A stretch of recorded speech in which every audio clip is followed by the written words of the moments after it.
प्रकाश आंबे यांचं प्रकाशन झालेलं शिवाजी कोण होता हे पुस्तक, ज्याच्यावर गोविंद पानसरे साहेबांचा उल्लेख केला पण त्याचा लेखक म्हणून उल्लेख नाही, त्या पुस्तकाच्या संदर्भात मी प्रकाश आंबे यांना फोन करून, प्रकाश भाऊ आपण हे पुस्तक प्रकाशित केलं आहे का, इथून मी सुरुवात केली.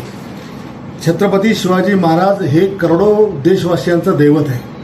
त्यांना महाराष्ट्राचे संपूर्ण देशामध्ये आपण सगळेजण दैवत मानतो.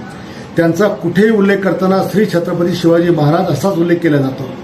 आणि यापूर्वी सुद्धा विधानसभेमध्ये मी राज्यातल्या जेवढ्या संस्था असतील ज्याला शिवाजी नाव असेल त्या शिवाजीच्या ऐवजी छत्रपती शिवाजी महाराज अशा नावाच्या संस्थामध्ये दुरुस्ती करावी आणि हे नाव टाकावं असं आग्रही मागणी मी केली. शिवाजी शिक्षण संस्थेचं नाव बदलताना सुद्धा मी त्यांना सांगितलं की छत्रपती शिवाजी शिक्षण संस्था असं नाव आपण करावं, शिवरायांचा अपमान करू नये. छत्रपती शिवाजी महाराजांच्या विचाराने जगणारे आम्ही लोक आहोत, त्यांच्या नावाने मरणारे आम्ही लोक आहोत आणि म्हणून पदोपदी त्यांचा अपमान आम्ही सहन करणार नाही. या पुस्तकामध्ये कमीत कमी 500 ते 700 वेळेस शिवाजी नावाचा उल्लेख त्याच्यामध्ये केलेला आहे, एकही उल्लेख केलेला आहे. काही ठिकाणी तर शिवाजी महाराज मराठा वंशाचे नव्हते असं पण आहे, काही आणखी आक्षेप आहे. मला त्या पुस्तकाबद्दल माझा काही आक्षेप नाही. ज्यांनी कोणी ते पुस्तक प्रकाशन केलं त्यांनी फक्त छत्रपती शिवाजी महाराज यांचा सन्मानजनक वापर त्या ठिकाणी करावा.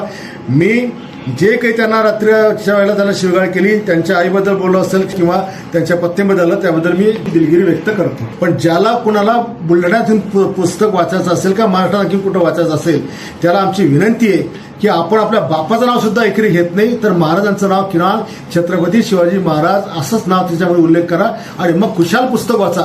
आम्ही पण तुमचं ऐकायला त्या ठिकाणी येतो, पण महाराजांच्या नावाचा उल्लेख एकेरी करून करोडो हिंदूंचा अपमान करू नका.